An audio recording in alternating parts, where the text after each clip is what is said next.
Welcome to Daddy's Money Garage. Actually in a garage this time.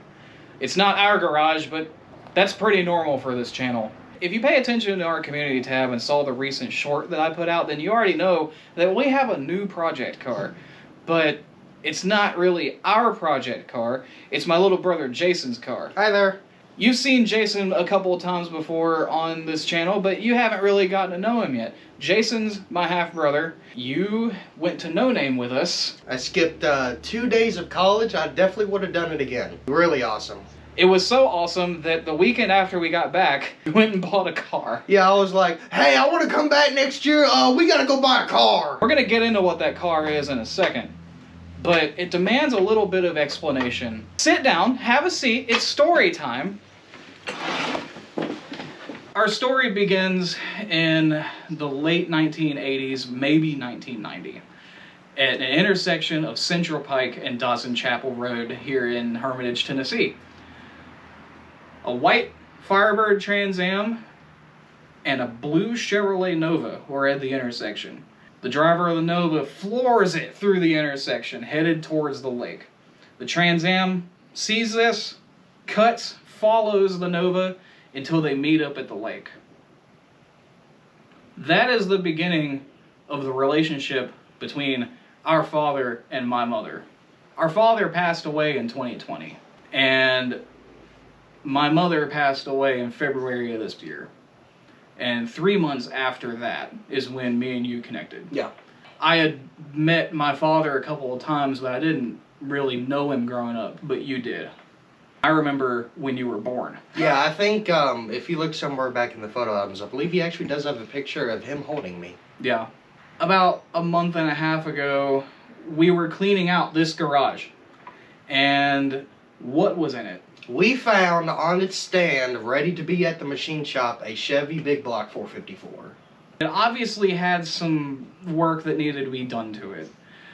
But then we found up in these shelves over here a big old tote that was labeled 468. Yes, Grandma. Yeah. And she said that he was building an engine for a boat. And even you knew that. Yeah.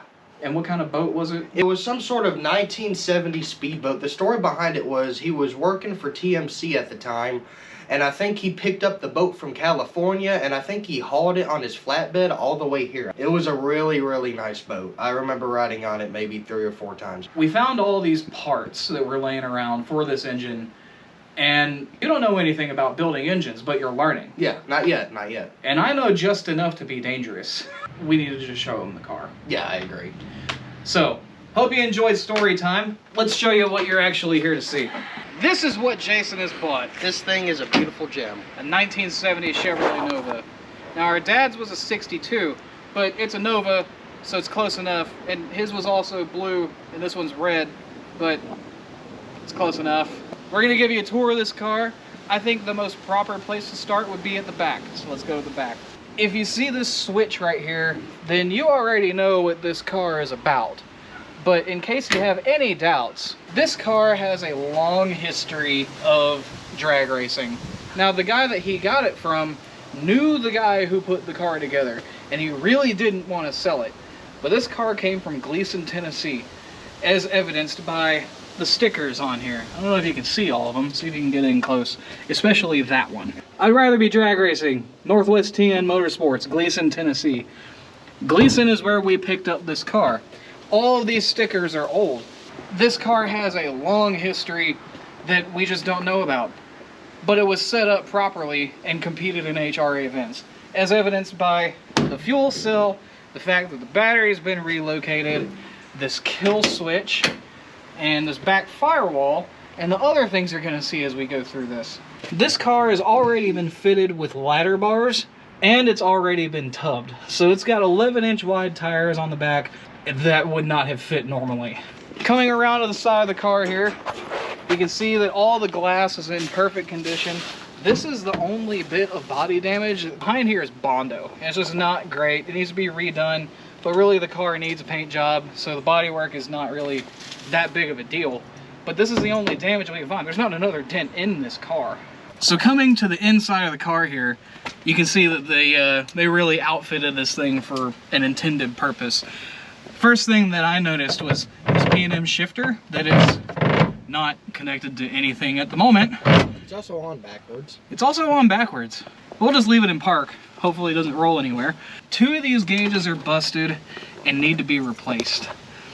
But then you see here, it already has switches for a fan and electric fuel pump and some kind of warning light where the radio would go. Now Jason, I don't know if you want to keep this and put a radio here. Hopefully you'll hear a radio over it, I doubt it. But Probably not. But who knows? But we can put the radio back there because they didn't jack all this up. On this side of the steering column, you can't see it. Maybe you can hear it. There's a button that we can only assume was there for a trans brake or line lock, maybe something. Either way, it's already there. We can wire it to something. It already has these 2 racing seats, but they're gonna go because they don't move. They make the car difficult to get into. It's also uncomfy. They're also horribly uncomfortable. But behind it is this 6-point roll bar, which is currently unfinished because they cut the door bars out. It obviously had them before, but I think what they were doing was they were cutting it and getting it ready to have door bar openers so that you didn't have to climb over the bar every time. You can just swing it out and get in. Because it's already plated down there, and this is a pretty clean cut, so chances are they were going to weld them back in.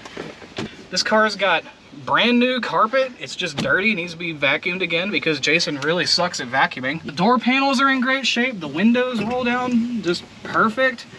Odometer only reads 55,284 miles. And given the condition of the car, those are original miles. And the speedometer cable is already there. It's just hanging under the car. But listen to how these doors shut. It's so easy. It's so nice. Everything's so nice and straight. It's music. Coming around to the front here, you'll see that it already has a fiberglass cowl induction hood. Earlier you probably saw that the rear bumper was missing. The front bumper is also missing, but we'll get to that in a second. All of the grille is there. It's undamaged. The bezels for the lights are there. All the chrome trim is here. There's not a bit of trim missing off this car. When you pop the hood,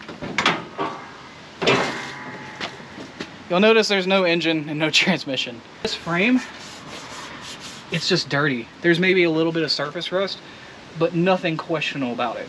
There's even subframe connectors connecting the front subframe and rear subframe together because these cars are unibody.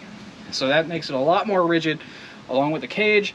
This thing's not going to twist apart at all. Also, the wheel houses are already gone and it's already got disc brakes. That's factory. The car also came with a full set of centerline wheels. Obviously, I think that you're going to want to get a set of street wheels and tires so you're not running skinnies on the street because that's just not fun. Yeah, no. Now let's talk about what's going to be going into the car. So earlier I mentioned the missing bumpers.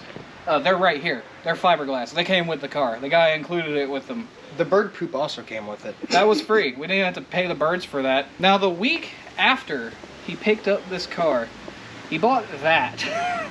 Actually, it was not a week after. I'd say I bought the car Friday. It was actually 3 days. 3 days after he bought the car. So not even a week.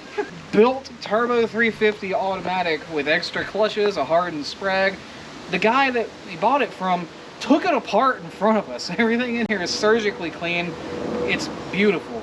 And this engine stand, currently empty, is what held the big block that was in the shed behind us. It's empty because the engine is already at Shacklett Auto Machine getting worked on by the great John Shacklett. Shout out to him.